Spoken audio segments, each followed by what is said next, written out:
চাচা হেনা কোথায়? বাবা, হেনার তো গতকাল বিয়ে হয়ে গেছে। না, এটা আমি বিশ্বাস করি না। চাচা আপনি জানেন আমি হেনাকে অনেক ভালোবাসি, আর আপনি কিভাবে পারলেন তাকে বিয়ে দিতে? আর আমার কথা কি হেনাকে বলেন নাই আপনি?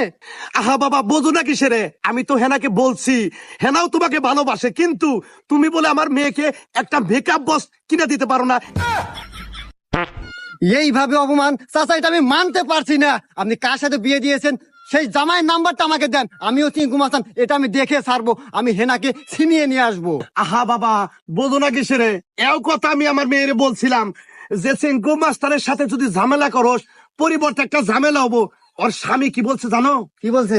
ওর স্বামী বলছে আমি হইলাম 4 থানার এসআই, আমার সামনে চেঙ্কু মাস্তান আমি জেলের ভিতরে বইরা রাখবো একবারে। আচ্ছা বাবা, তুমি ঝামেলা